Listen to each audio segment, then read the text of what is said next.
Simbye okugera sawa nga 8 awo. Nga bitalo.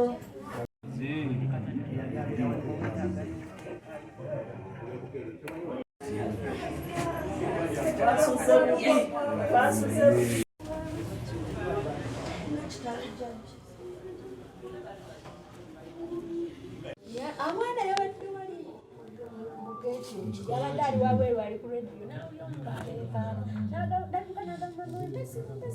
omusajja wamulungi ate nebigaano nyumba kati agenda okuyagamba mundekemule nakuba endulu walalala mujja banaye omusajja kati bayise wano babuka ekikomera bagenda nga bakuba endulu basa omuntu waliwo abasa omuntu Tusaba poliisi etuyambe efune obwenkanya mu kufa kwe ezuule ekituufu kiki ekyamuviiriddeko kumutemaatema obwenkanya bu justice ebeerewo.